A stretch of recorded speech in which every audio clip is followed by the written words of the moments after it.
Озадыктан чапалак ушудан башкалар келип урматтуу депутаттар. Анан деревнядан чапалактан бирөө чыгып кират, анан бияктан бирөө чыгып кират. Эмнеге оларды кабылып тияка болбойт? Ошого жуда ушул маселеде бир этият ушундай талкий подход кылса, себебинде көпчүлүк отурат.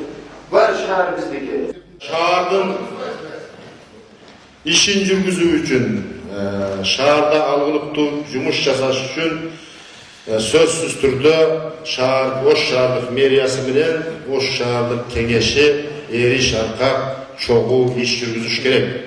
Мына мурдагы созувда дагы көрдүңүздөр, баягы лебед, щука, рак болтай болбош керек. Бир частный лицонун крышасын камынын үстүн же болбосо отоплениyaсын тартып бергенге мына сиздер депутаттар налогоплательщиктердин акчасын бөлгөнгө укугуңар жок. Элде карагыла. Ал частный үй.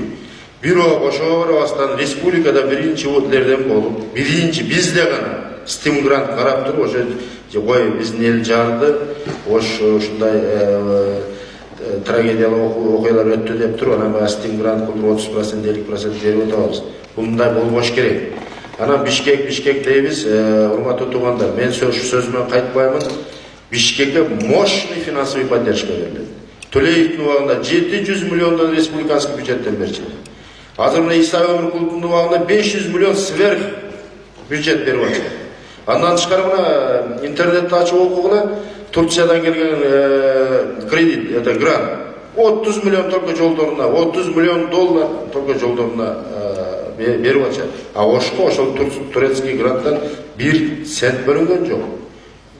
Дайым өгөй баладай мамиле болуп келген.